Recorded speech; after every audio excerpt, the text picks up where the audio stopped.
It was like a deep tunnel, a tunnel that wouldn't end, yet there was a light at the end of the never-ending tunnel.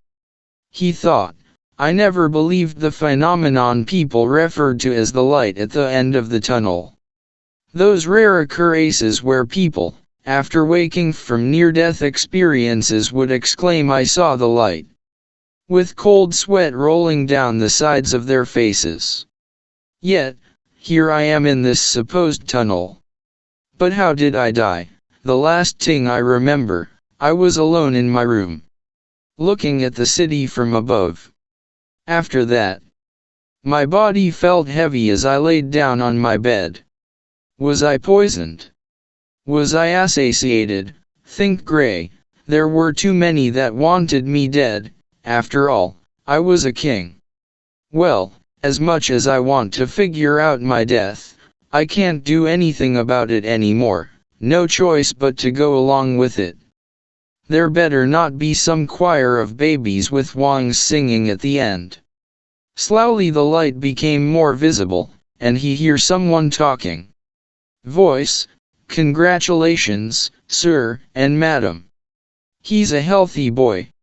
Finally that never-ending tunnel ended and he saw someone. It was a person.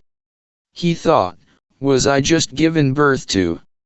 Someone, hold him out a bit, dear. I can't see. He thought, does thought mean the light coming at the end of the tunnel? Is the light coming through a woman's? No. That not important. Women, he's beautiful. Man, he has your hair. He saw the faces of his parents. His mother has brown eyes and reddish-colored hair and slim face. His father has blue eyes and brown hair and slime face. They looked early 20. He thought, wherever I am, I can understand the language. That's a good sign, a bright and gentle smile that a motherly love. I can't help but think how beautiful, how charming, she is. His mother looking at his father, he has your eyes, honey. He thought, with a strong jaw and fiercely sharp brows, I'm sure this man is strict and serious. His father with wide slime happy face, and full of excitement, hi, little Art. I'm your daddy. Can you say da-da? His mother with annoyed expression while looking at his dad who was embarrassed, Ray, he was just born. He thought looking at the walls of the house he is in, never mind, my surroundings seems normal enough. He thought after noticing a candle as a light source rather than light bulbs and a pair of gauntlets hanging with a cloth and a hat on the wall. What in the world am I? He is confused as where he has born. It was a large house of clay walls and steady ceiling. He thought while recalling his experiences. Weeks slowly trickled by. Although my mother Alice was a gentle and kind-hearted person, she held the reins tightly in the family.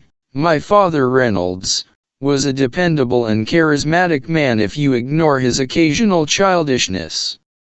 While I was thankful I had been born to a loving family, my life was filled with difficulties I wouldn't wish upon even my enemies.